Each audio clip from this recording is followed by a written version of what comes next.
आपने खुद देखा था जब ये शुरू हुई थी पूरी यात्रा इसकी, जब ये 7 बजे इसने अपना छोड़ा था अल फलाह यूनिवर्सिटी, और उसके बाद 8:13 पे बॉर्डर से उसने एंट्री करी थी, बदरपुर बॉर्डर से।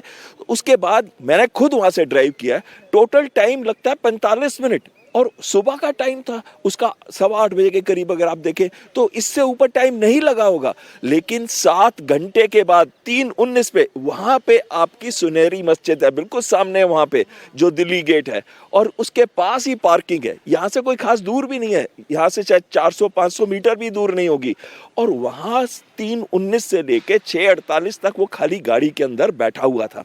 तो उसके बाद ये हमला यहाँ पे हुआ है ना। आपको मैं एक चीज कहना चाहता हूँ कि ये जो कार है, एक यूनिवर्सिटी एक ऐसी जगह है जहाँ पे 70 एकड़ की ये यूनिवर्सिटी है। वहाँ पे इतनी जगहें होती हैं जहाँ आप नॉर्मल कार भी पार्क कर दे, कार पार्किंग में किसी को शक नहीं होगा। आप मुझे बताइए, एक डॉक्टर यहाँ पे स्टेथोस्कोप लगा के आता है, क्या कोई उससे पूछेगा? यूनिवर्सिटी के अंदर कभी कोई पुलिस भी नहीं जा सकती है, और वो दूसरों के माइंड को पॉइजन कर रहे हैं। एक यंग माइंड जिसमें यंग ब्लड है, जो तैयार है कुछ भी करने के लिए, उसको आप कंडीशन करो, उसको इंडोक्ट्रिनेट करो, उसको रेडिकलाइज करो। कितना आसान है, कितने सारे मॉड्यूल बना सकता है वो, और साथ में उसको ज्ञान होता है लेबोरेटरी में कैसे एक्ट करते हैं, कैसे इन दोनों कंपाउंड को कैसे मिला के बनाया जाता है ताकि वो विस्फोटक बने।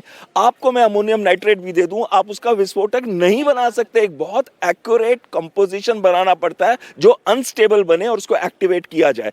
और साथ में आखिरी चीज मैं इस पे ये कहना चाहता हूं कि जो कार अभी हम ढूंढ रहे हैं, उस कार के अगर अंदर ये विस्फोटक हुआ, और ये कार कल हमने पूरी दिल्ली में भी हम घूम रहे थे, कुछ जगह पे चेकिंग थी, पर कई जगह पे चेकिंग करना बहुत ही मुश्किल है, क्योंकि दिल्ली में आप चेकिंग शुरू करें तो कम से कम 1 किलोमीटर लंबी लाइनें लग जाती हैं कारों की। तो उतना आसान नहीं है। सबसे ज्यादा कारें हिंदुस्तान के अंदर दिल्ली की सड़कों पे घूमती है, बॉम्बे से भी ज्यादा, कलकत्ता से भी ज्यादा, और दूसरी जगहों से भी ज्यादा। तो अब बहुत महत्वपूर्ण है कि हम उस कार को ढूंढें, अलर्ट रहें और बॉर्डर को सील करें। ये बॉर्डर सीलिंग पे मेरा एक प्रश्न था जो मुझे कल नहीं दिखा था। बॉर्डर सीलिंग अगर हम करेंगे तभी ये इशू को रिजॉल्व किया जा सकता है। अभी ये जो अमोनियम नाइट्रेट की हम बात कर रहे हैं, ये बांग्लादेश के रास्ते नेपाल रूट से भारत लाया गया है। ये रास्ता बताइए ना सर, ये कितना खतरनाक है? अगर बांग्लादेश से होते हुए नेपाल आते हुए अगर ये 3000 से ज्यादा 3200 किलो अगर विस्फोटक भारत में आ रहा है, और अभी 300 किलो कहाँ है ये पता नहीं है, ये कितना खतरनाक है? अगर आप मुझे अलाउ करें ना, सोई सर ने एक बड़ी अच्छी बात करी थी कि हमारी छवि पता है अब एक और है जो सर भूल गए। हमारी अब छवि है कि रुक कर ज़रूर लेकिन ठोक कर मारेंगे।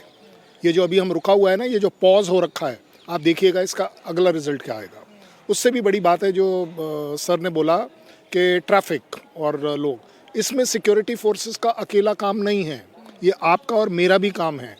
देखिए अपने दाएं और बाएं, देखिए अपनी सोसाइटी में, ढूंढिए। ये आपका और मेरा उतना ही फ़र्ज़ बनता है कि ये जो 300 केजी मिसिंग है, 300 केजी में से मैं मान सकता हूँ 80-90 केजी इस गाड़ी के अंदर भी रहा होगा, फिर भी हमें 200 के करीब ढूंढना चाहिए। और वो एक इको स्पोर्ट जैसी गाड़ी में आना कोई बड़ी बात नहीं है, बड़े आराम से आ जाएगा। उससे भी बड़ी बात मैं कहता हूँ कि अगर जैसा आप बता रही हैं कि जो रूट दसियो, मैं तो कह रहा हूँ भूटान से ले आओ, फुनसलिंग जाओ, 2 मिनट में मैं गाड़ी गया था और आया था, किसी ने रोका नहीं, किसी ने पूछा नहीं, किसी ने कोई चेक नहीं करी। ये टाइम है इंडिया के लिए। मैं बड़ी जिम्मेदारी की एक स्टेटमेंट दे रहा हूँ आपको। ये कल किसी ने हमें बोला 14 साल बाद पहली बार अटैक हुआ है। जिस दिन आपने ये सोच लिया कि 14 साल अटैक नहीं हुआ है तो अब नहीं होगा, आप समझ लीजिए आपकी हार उसी दिन है। 365 दिन में 365 दिन काम नहीं करना पड़ेगा, 366 दिन काम करना पड़ेगा। 24 घंटे नहीं, 25 घंटे आपको काम करना पड़ेगा। ये जो 140 करोड़ लोग हैं, अगर सोचें कि वो कुछ लाख इंटेलिजेंस एजेंसी और पुलिस आपके लिए सारा काम कर देंगे, आप गलत हैं।